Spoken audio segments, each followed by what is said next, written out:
Okay, I'm back. So first topic is, this is a question I normally get asked, is how does one get a job as a trained service engineer? How does one get a job doing what you're doing? And what are the requirements? What do the companies look for? Now this all depends on what train company you are working for. For example, the company that I work for, yeah, they'll take on anyone. They will employ anyone as long as they have some kind of engineering experience. So it could be electrical or mechanical. Yes, people that work here from all kinds of other industries, you know. Whereas from what I've heard, other train companies, they only like to take on people with previous train engineering experience, from what I've heard. So different train companies operate a bit different. So if you apply for a job as a train service engineer and you get past the first stages, what they normally do is they test your engineering knowledge to see if you got the basic understanding of engineering and make you do a test. So on this test, they'll ask you questions like, you have like 3 drill bits, and they'll ask you like what drill bit would you use to drill into wood, for example, what drill bit you would use to drill into metal. Then you'll have questions like, what would you use to measure a piston? And you have a ruler on there, a vernier, and a tape measure. So there's questions like that they'll ask to test your engineering knowledge. Yeah, there's all kind of people that work here from other engineering backgrounds. Like there's ex-car mechanics that work here. There's ex-electricians, plumbers, people that used to be plumbers, aerospace engineering, the military, ship engineering, boats, people from that field, all sorts, trucks, buses, all sorts of engineering backgrounds. People come from that work on trains. Because working on trains is a mixture of different types of engineering, you know. It's electrical, electronic, and mechanical as well. You know, it's all them things combined, really. And also the company do run an apprenticeship scheme. So that's another way some people get in. Yeah, the company, they usually take on about 10 apprentices a year. So that's another way as well. So even though I said, yeah, they're only taking people with previous engineering experience, there are a few exceptions. There have been a couple of exceptions, you know. There's quite a lot of people that have come here as cleaners and they haven't had no engineering experience. But because they've shown the interest in engineering, the manager has given them a chance.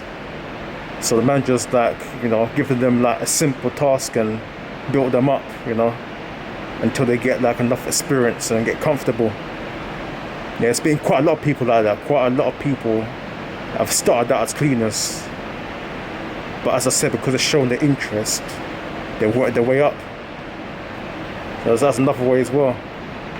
And also, there are some people that work here that got in without no engineering experience because they've had family members that work here, you know, family members that work in management. So that's another way how some people got through it. Yeah, so joining here, well, I think most train companies do this. When you join the trains, they will send you on courses, because obviously there's a lot of things you won't know, you know.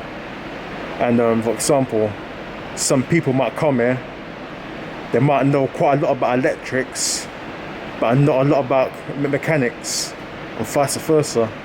So you'll do certain courses, you'll learn about all the systems, because there's a course for each system on the train. So you will do a lot of courses, you'll learn about different types of trains and the components, how they work. Now what they used to do, but they stopped, they used to send all the new starters on the basic engineering course. So you go to college for about 12 weeks at a time. But it was divided up, so you go to college for like 2 weeks at a time.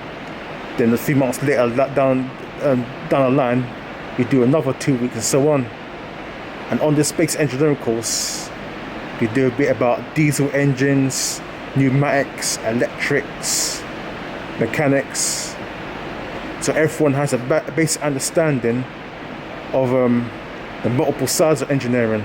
So as I said earlier, some people come here, they know a lot about electrics, but not a lot about mechanics, and vice versa. But I heard they're going to start doing that again though, I heard. But all the courses now, what they're doing now, are all in-house courses they're doing. But depends who you work for really. Different train companies operate a bit different. Yeah, so if you do apply for a job, doing train engineering, when you if you pass that test, what I was saying earlier, there are other tests you got to do as well. You got to do a medical. They'll test your eyes, make sure you're not colorblind and things like that. You got to do a drugs test, yeah.